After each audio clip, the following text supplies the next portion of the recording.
Jack and I are making a new product. It's going to be a collard paste. I read a lot about collards and how they specifically are very good for improving your folate levels, which is kind of hard to get good quality, but collards generally are just a dark green.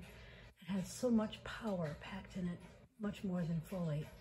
And yesterday we took our big leaves that look like elephant ears and sliced off we took off the bottom stalks and threw them in the compost, gave them to the pigs, but we kept the internal stalk and then cut them into little squares. So we're in the process now of going to be freezing all these. I got this big bag to freeze this morning.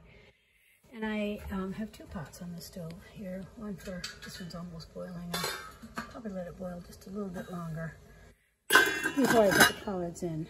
And then they will boil, we'll blanch them, bring them back to a boil, and boil them for maybe 2 minutes until they slightly change color in the water. And then when we get done with that, we'll take this colander right here and put it in the sink and then run cold water on them pretty consistently to get my eggs out of the way first, until they're very, very nice and cold. And then I'll put them in the food processor to grind them up into, they'll be a little, they won't be quite a paste yet. So that's what we really want to do, is have a paste, because we're going to be using it to add to our morning health drink. Once they've gone through that process, I'll put them in the Vitamix and turn them into a paste, and then save them in pint jars. Not jars, but plastic containers that will freeze. So it's a really nice thing when you have a lot of beautiful produce on your farm or on your garden, or if you're a member of a CSA and you feel overwhelmed with the greens that you get every week, to do some of this processing so that you can use them later in the winter. The idea is to have this really high quality food throughout the year, not just those maybe half of the year when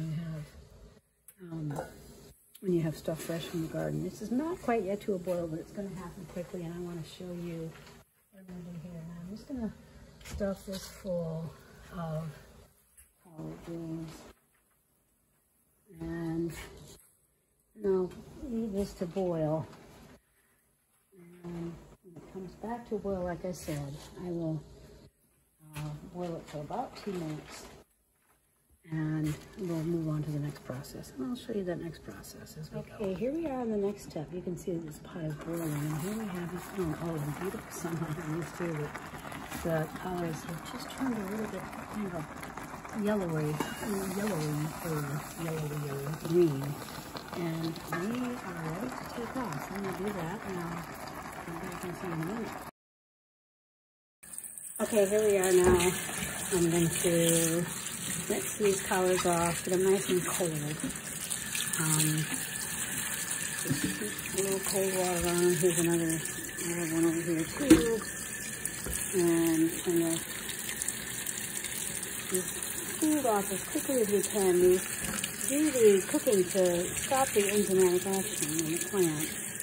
I understand that when you don't blanch greens, they will continue to break down. If you were to just put these in the freezer, they'll continue to break down until they lose a lot of their flavor and value. So when we blanch them, we kind of stop the enzymatic action at a certain point, and then we freeze them, then we can bring them back out, and then they really have a lot more food value. So that's what we're doing. It's getting these both really nice and cold before I preserve them.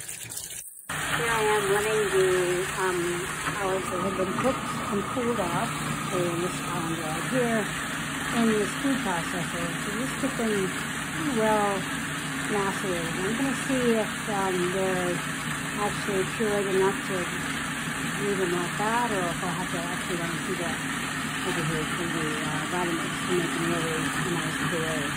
But they're doing a nice job in here, and they're getting all the parts of the leaf and the stem, all of them with their own nutritional profile, ready for this nice puree. And not only can we put this in our daily drink that we have, but we can also add these particularly to soups and sauce. So when we're doing a large chili or a chicken soup or a beef soup or whatever it is, we can really get a lot of nutrition packed into that meal that we're cooking. Here's our final show on the colored paste. I got it out into bowls and then into half pints, and we will just label this and put it in the freezer, and we'll have it available for putting in all of our drinks and sauces and soups, and hopefully a nice, enjoyable, and nutritious product.